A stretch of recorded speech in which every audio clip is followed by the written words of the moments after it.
What's up, guys? Welcome back to Newswave. Yesterday, Epic had their Unreal Engine presentation. They went over the future for the engine, as well as a bunch of different upgrades, including one that they specifically pointed out for the Switch 2, and we'll go over all of that here today. Also, we are going to be talking about the situation around Bungie and Sony, some of the cuts that are now being expected here imminently, and they can only really be described at this point as just disastrous. And we had a bit of a nostalgia hit yesterday with an announcement for a couple of different ports that'll be finding their way over to PlayStation, and it got people very, very excited online. But we'll go over all of that and more. Guys, if you enjoy these videos, make sure you hit that like button. Helps out a ton. And if you're new here to the Spawn Wave channel, make sure you subscribe down below. And we're going to start today with Capcom at Gamescom as they went over a list of titles that people can expect to play. And yes, there is one in particular that I saw that I was like, okay, I gotta see footage for this as people are going to have hands-on time with it. And we can see. Now, this is over on Capcom's social media account saying we've packed our bags for Gamescom 2026. These games will be waiting for you in Hall 9, and so anyone going out there, Hall 9, you got to check it out because while they list Onimusha, Dragon's Dogma 2, Dark Arisen,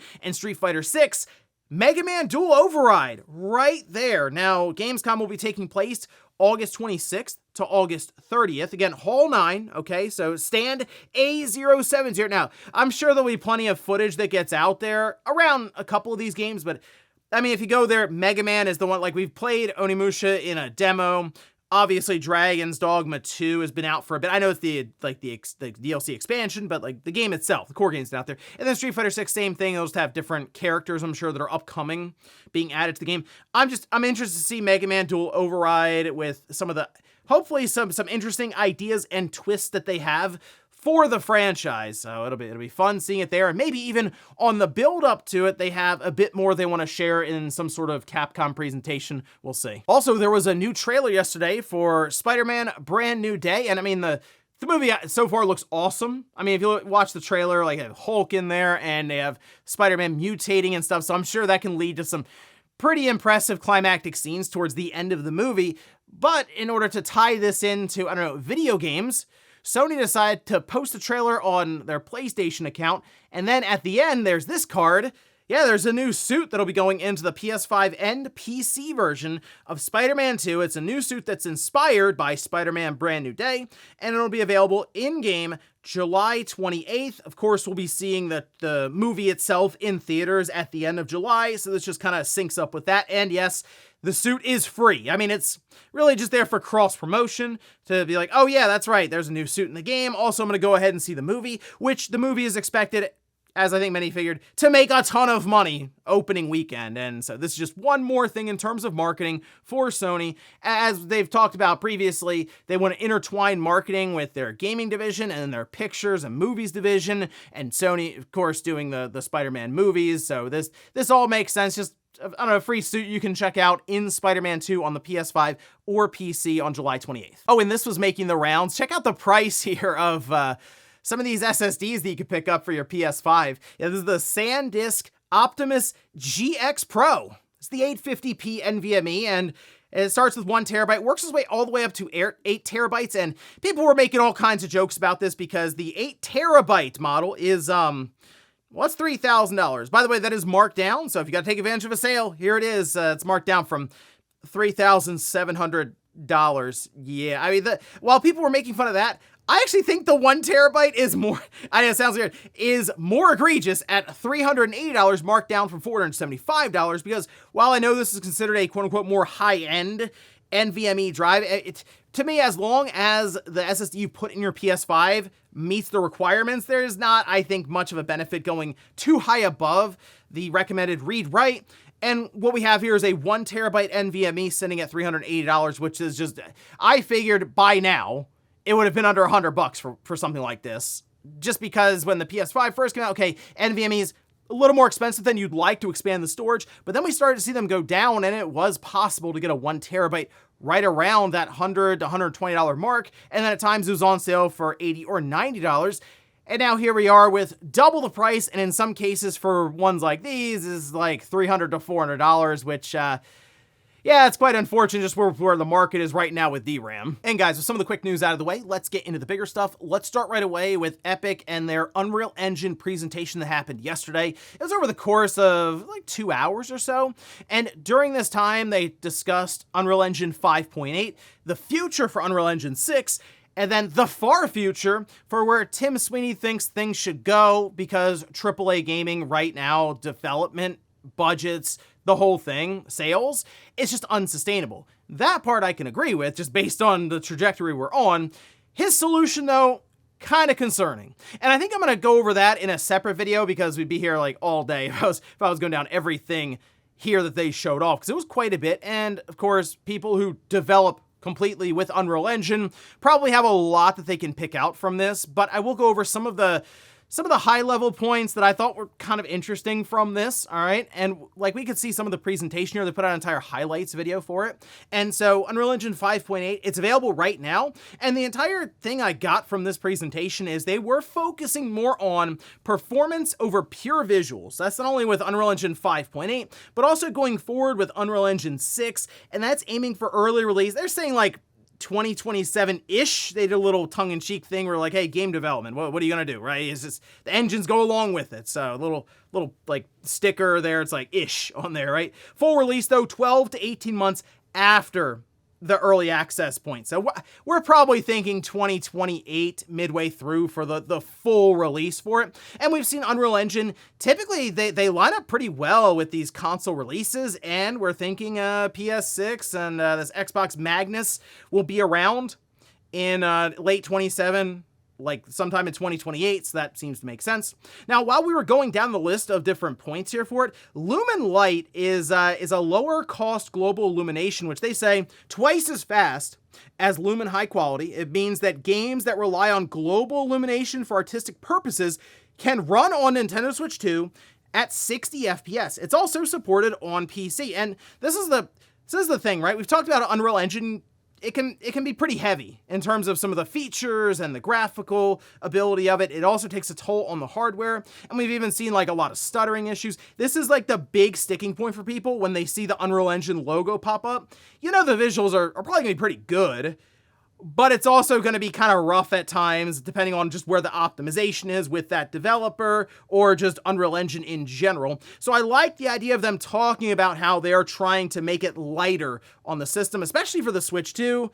If they can get some of the stuff working at 60 FPS, that will work to eliminate one of the big drawbacks of the Switch 2, which is that even though third-party games run on the system, the counterpart typically is like 30 FPS on the Switch 2, whereas it'd probably be 60 FPS on the PS5 or the Xbox Series X. So I like the direction here for some of these third-party games that tap into Unreal Engine, which, let's face it, is quite a few of them, to have the ability to get some of their games sitting right around that 60 FPS mark, or even 40 FPS with the VRR display on the Switch 2 in handheld mode. Now, to go from there, they did talk about Unreal Engine 6, all right, and it seems like it's going to be heavy on developing persistent large worlds, where they say featuring an entirely new gameplay framework known collectively as Scene Graph, built from scratch on Verse. Verse is the foundation for Epic's future programming model. It's a next-generation programming language purpose-built to power massive persistent game worlds at scale, where global state just works, and transactionally, correct currency is handled by the runtime. Scene Graph is a modern high-level gameplay framework that will give you a true foundation for creating games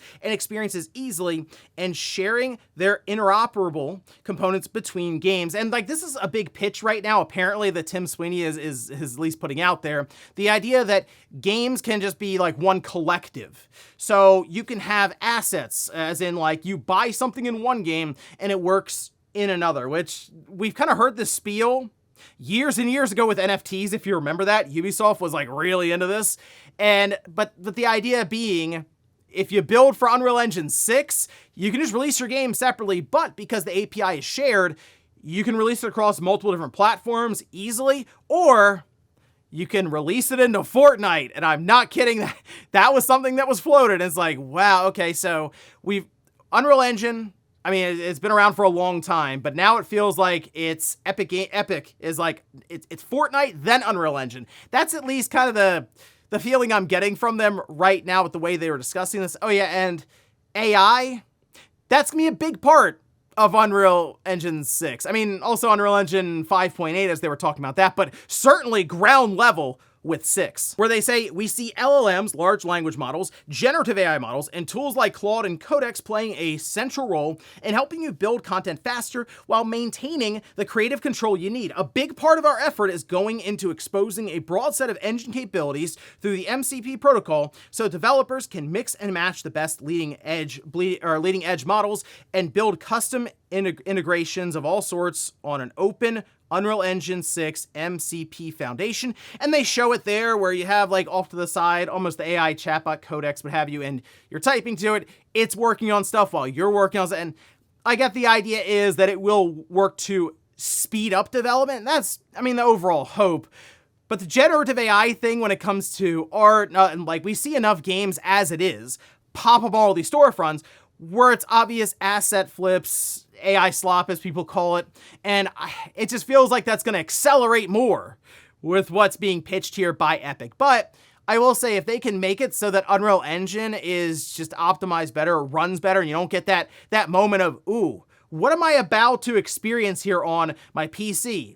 Or really at this point on any of the consoles when that Unreal Engine logo pops up, especially going into Unreal Engine 6. So, I mean, we'll see. Apparently 2027-ish, but most likely 2028. Next up, let's talk about Sony and Bungie. And I mean, we're kind of bracing for the news, the headline to pop up that's like, yes, Sony is at this time making massive cutbacks at Bungie. And they've already made cutbacks. They've even spun off entire groups of developers and brought them into Sony as they were incubating, I think, gummy bears and formed Team LFG. But in this case, it sounds like they are going to just be laying off a significant portion of Bungie. So like we can see this. This is over on Insider Gaming saying the news comes from French journalist Sylvain on X, who shared in a recent tweet that Bungie should expect massive layoffs this summer. He went on to elaborate that based on what he's hearing, at least 50% of Bungie staff could be affected. Now, when I hear Bungie, I think of like Jason Schreier or Paul Tassi. Usually they have the in at the studio. Neither of them at this time have tried to estimate the number of staff that will be affected. So, I mean, I think this is more an estimation, but if we're going 50%, that's like 400 developers or just staff at Bungie being laid off, just like that. I don't know if it's going to happen all at once or it's going to happen in waves. But based on what Paul Tassi said in his video recently, even though there was this massive surge in Destiny 2 and like the player count numbers really show, it was like 100 some odd thousand players for the final update that happened, significantly higher than what Marathon has been able to continue on with. It didn't move the needle internally, as in it doesn't seem like right now Sony has any interest in Bungie pursuing Destiny 3. And that could just be their current structure. They just don't have confidence that they'll get it done in the amount of time that they'll say they'll get it done. So, but that's how it is right now with game development anyway. I feel like most of these studios have an idea, 4 years, and then it turns into 6. And that's just like kind of the nature right now, the complexity of developing a game, let alone a massive platform or live service that Destiny 3 would become. I mean, think about Destiny 2. That was a PS4 and an Xbox One game, right? Like that's the thing people tend to forget. It wasn't even made for this generation. So now think about Destiny 3 probably being made for the PlayStation 6, the Xbox Magnus, and PC. It's like that would probably be a very, very complex, massive undertaking to develop and release. But it's probably Sony, or it's probably Bungie's best shot. However, if Sony does indeed cut the studio in half, I mean, they're not developing Destiny 3 then. They really are, I assume, all in on Marathon and then incubating several other projects to see if anything else can get a green light. Then they'll start ramping up and hiring again. So, I mean, it is crazy to think with Bungie. I think at one point, like their peak, there were 1,200 developers there, and now they're going to go down to most likely about 400. That's 800 people leaving the studio or being laid off over time, really since Sony bought Bungie. And it's just, it was a bad purchase. I think most of us see that in hindsight. And now here they are sitting with Marathon, trying to figure out some way to get it to the heights of where Destiny 2 was. You know, the game that they technically walked away from and and did the whole end of life thing with. Next up, let's talk about a blast from the past. As we've already kind of mentioned how behind the scenes, it looked like Black Ops 1 and Black Ops 2 was appearing on Sony's server for the PlayStation 5. And that was weird because like you had to play the PS3 version of that game. It's obviously not backwards compatible. It had never been ported over. But for some reason it was there and it was being updated and like there was multiplayer and zombies, but what are they doing? Turns out they are indeed porting this stuff to the PlayStation. And like we can see, they just threw this out there. Hey, it's official. The original Black Ops and Black Ops 2 are being ported to PlayStation July, courtesy of our partners at Iron Galaxy. This is Treyarch. I was just kind of nonchalant, like, yeah, that's a thing. It's happening. No other details that I can see here. Although they did follow up and say both will include campaign, multiplayer, and zombies. They didn't even technically say PS5 or PS4. I mean, when I see porting to PlayStation, I will admit, I do think of PS4 in that regard, but maybe they go, hey, look, we're just, like, the PS4 is kind of old. We're already talking about PS6 soon. Do we want to spin up Black Ops 1 and 2 on the PS4, only to have to support it for a few more years, even into the PS6 life? So, I mean, we'll see there. Good to hear, though, that campaign, multiplayer, zombies, all of that will be included. But I have a lot of questions about this. One, what's going on with, I know the Xbox version is backwards compatible, but it is legitimately the 360 version that has like busted up servers and cheaters, and it's just not a fun experience necessarily because most likely you're going to run into people who are playing, which is cool as it is, but there's also probably going to be a couple of hackers in there that are just shooting through walls and flying all over the place and just kind of kills the overall, what should be like the Xbox 360 vibe from way back in the day, right? The 2010 or so, and it just throws it out the window. Although, I guess kind of not as well because there were a lot of cheaters back then too. But the point is, if you're going to do a port like this, and I assume kind of have something that's built, not necessarily from scratch, but not have, rooms or servers that are reliant on what's currently being exploited, wouldn't you do the same thing for the Xbox? And then people were also wondering, well, wouldn't there be a Switch 2 version? Like, what's going on? So it's a little odd to see just the announcement for PlayStation, although, when they announce it, when it gets released, and I'm going to check it out because that should be a lot of fun. Again, very, very nostalgic there, especially with Black Ops 2. That was the one that I really remember with zombies and play online. It was a great time. Also, if you look at them putting this out there, this message, almost 11 million views, tons of interaction, almost like, hey, people do miss old school Call of Duty. Maybe that's something they should pursue just a little more. And in our last bit of news, let's talk about The Adventures of Elliot because it's out today. Well, reviews went live yesterday, which we can see. Now, this is over on Metacritic. It's currently sitting at a 79 on the Switch 2 and 82 on the PlayStation 5. Those two systems had almost the exact same number of reviews. But we can look through here at a few of them. Noisy Pixel gave it a perfect 100, saying The Adventures of Elliot, The Millennium Tales is a remarkable action-adventure RPG that blends heartfelt storytelling, rewarding time travel mechanics, and engaging combat into an unforgettable journey. PSX Brazil gave it a 90, saying The Adventures of Elliot is an excellent action RPG that clearly demonstrates its influences, but used them to deliver a unique game. It shines in its combat, exploration, and a good story that makes every hour worthwhile. On the opposite end of the spectrum here, we have Slant Magazine giving it a 60, saying there's a gripping experience nestled in the final few hours of the game when its world and its sweeping history becomes your oyster. So I guess they're implying that it takes a while to get going. So, okay, at least at the end of the game, it gets better. IGN Spain gave it a 70. Saying Adventures of Elliot stumbles at times on the journey it sets out to take, but following Elliot and Faye on their adventure through the ages is still a great idea for any fan of classic RPGs. Now, the game itself has a demo. You can download it, you can play it, and your save data should carry over. I played some of the demo and I said, you know what? Nope, I'm good. I'm sold on it.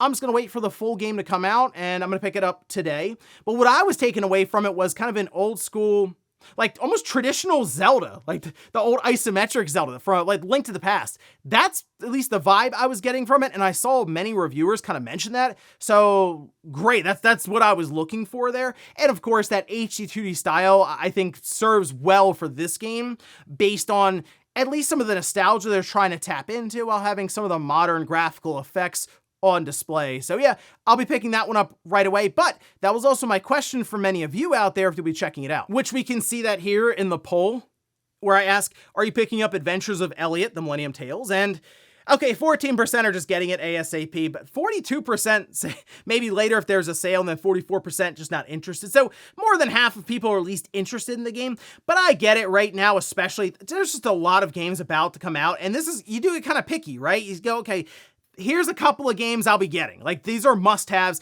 I don't know if The Adventures of Elliot is a must-have when, I'll say, it'll probably be on sale by the end of the year. Like, when Black Friday or Cyber Monday roll around, I think this game is $60 right now. It wouldn't shock me if it was a $30 game, a $25 game, physically even. And on the Switch too, it's a game key card, so that still gives me pause when I see it. I'm like, okay. So that's the thing.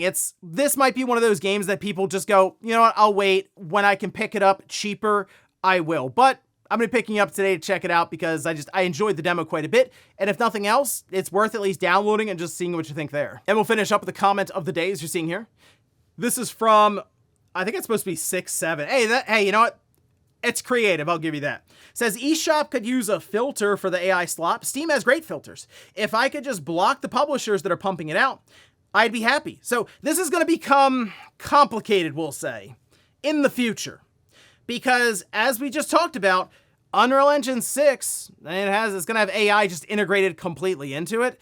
Unreal Engine 5.8, already kind of implementing that in. But like Unreal Engine 6, everyone who makes a game with it, I guess they're going to be flagged for AI. Maybe that's why Tim Sweeney was complaining about it, like last year? Say, what do you need this disclosure thing when everyone's going to be using it?